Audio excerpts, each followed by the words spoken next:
তুমি সোনকালে নিজৰ সপোন পূৰণ কৰি লোৱা নহলে তোমাক চাকৰিত ৰাখি অইন কোনোবাই তেওঁৰ নিজৰ সপোন পূৰণ কৰি ল'ব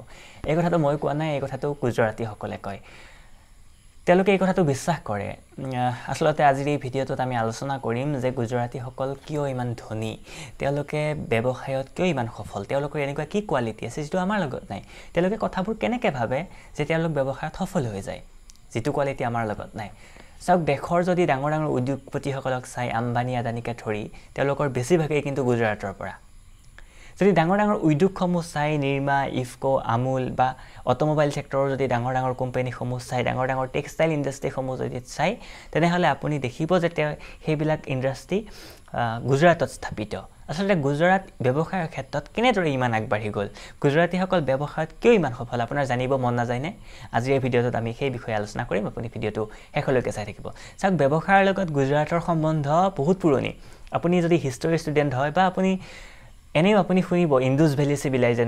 চিভিলাইজেশ্যনৰ কথা আৰু সেই সময়ত কিছুমান ঠাই আছিল লথাল ধলাভিৰা এনেকুৱা ধৰণৰ ঠাই সেইবিলাক ইন্দুছ ভেলী চিভিলাইজেশ্যনৰ সময়ৰ মানে ঔদ্যোগিক ঠাই আছিল সেইবিলাক ঠাইত মানে ট্ৰেড বহুত হৈছিল ব্যৱসায় বাণিজ্য আমদানি ৰপ্তানি বহুত হৈছিল আৰু সেই ঠাইবিলাকে বৰ্তমান গুজৰাটৰ সেই ঠাইবিলাকৰে বৰ্তমানৰ সময়ৰ গুজৰাট বুলি কয় মানে এই গুজৰাটৰ ঠাইবিলাকে আগতে সেইবিলাক আছিল এনেকৈ কয় আৰু মানে এভিডেন্সও আছে এনেকৈ মুখৰ কথা নহয় গতিকে চাওক ব্যৱসায়ৰ লগত গুজৰাটৰ যেটো সম্পৰ্ক এই সম্পৰ্কটো নতুন নহয় এই সম্পৰ্কটো বহুত পুৰণি মই যদি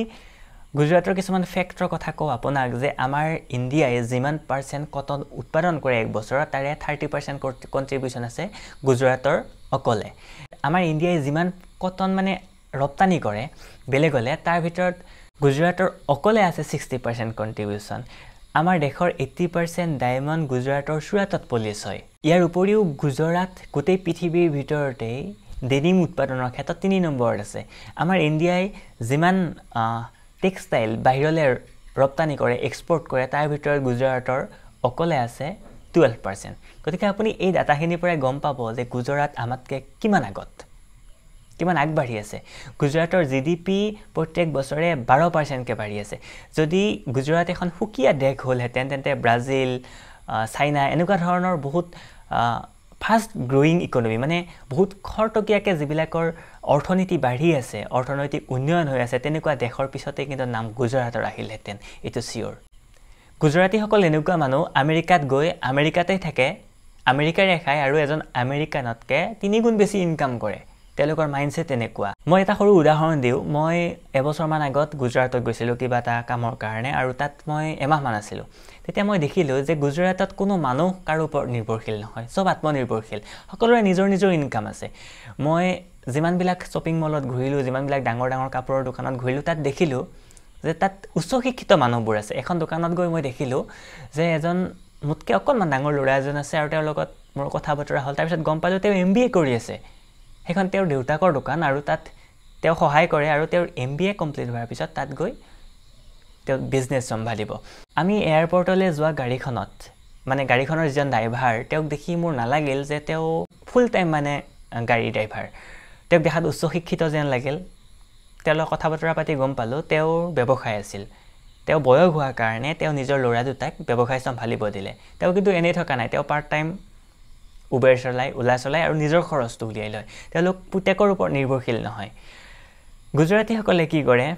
সৰু সৰু ল'ৰা ছোৱালীক ইণ্ডিপেণ্ডেণ্ট হ'ব শিকায় প্ৰাইমেৰী পাছ কৰাৰ লগে লগে লাহে লাহে দোকানলৈ লৈ আনিব ধৰে নিজৰ ব্যৱসায়লৈ লৈ আনিব ধৰে হায়াৰ ছেকেণ্ডাৰী পাছ কৰাৰ পিছতেই এবাৰ বহি চাব দিয়ে ডিগ্ৰী পাছ কৰাৰ পিছত গতাই দিয়ে গোটেই বিজনেছেই গতাই দিয়ে আৰু দেউতাকে বা ফেমিলিয়ে বেলেগ এটা বিজনেছ খুলি লয় এটা সৰু কাহিনী কৈছোঁ এবাৰ এজন গুজৰাটী এজন সেলছমেন বিচাৰি আছে ডায়েবেটিছ বেমাৰ থকা সকলো আচৰিত মানে ডায়েবেটিছ বেমাৰ থকা সেলছমেন কিয় পিছত গম পালে যে আসলতে তেওঁ এখন মিঠাইৰ দোকান খুলিব আৰু মিঠাইৰ দোকানখনৰ কাৰণে এজন সেলছমেন লাগে আৰু সেইকাৰণে ডায়েবেটিছ বেমাৰ থকা বিচাৰি আছে যদি ডায়েবেটিছ থাকে তেনেহ'লে মিঠাই নাখাব গতিকে আল্টিমেটলি দোকানৰ লোকচান নহ'ব গতিকে গুজৰাটীসকলে মানে কথাবিলাক এনেকৈ ভাবে এইটো এটা সৰু উদাহৰণ দিছোঁ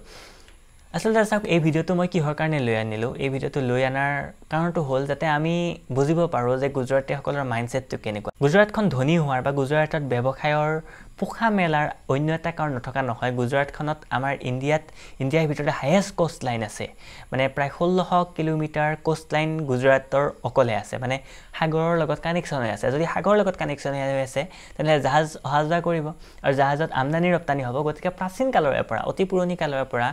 গুজৰাটলৈ মানে সেই যিটো আমদানি ৰপ্তানিৰ যিটো মানে ধাৰাটো সেইটো আগৰ পৰাই চলি আছিল সাগৰৰ লগত কানেকশ্যন থকাৰ কাৰণে আৰু সেইকাৰণে ব্যৱসায়ৰ বস্তু তেনেকৈ গঢ় লৈ উঠিল আৰু গুজৰাটতে মানে প্ৰথম যিটো জাহাজ বন্দৰ আছিল সেইটো স্থাপন হৈছিল গতিকে য'ত বন্দৰ থাকিব ত'ত জাহাজ অহা যোৱা কৰিব তাত আমদানি ৰপ্তানি হ'ব তেনেকৈ যিটো গুজৰাটীসকলৰ যিটো মানে ব্যৱসায় সেই ব্যৱসায়টো গ্ৰ' কৰিল এইখিনিতে আৰু এটা ফেক্ট মনত পৰিল আমেৰিকাত যিমান হোটেল আছে তাৰে 50% গুজৰাটীসকলৰ আৰু আমাৰ ইণ্ডিয়াত এবছৰত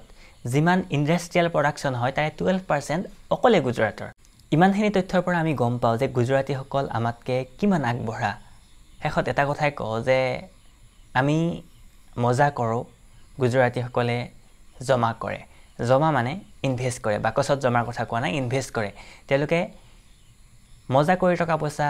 মানে খৰচ কৰাতকৈ ইনভেষ্ট কৰাত তেওঁলোকে বেছি বিশ্বাস কৰে আৰু সেইকাৰণে তেওঁলোকৰ ব্যৱসায় সফল হয় তেওঁলোক সেইকাৰণে এজন সফল ব্যৱসায়ী আৰু সেইকাৰণে গুজৰাটখন ইমান গ্ৰ' কৰিছে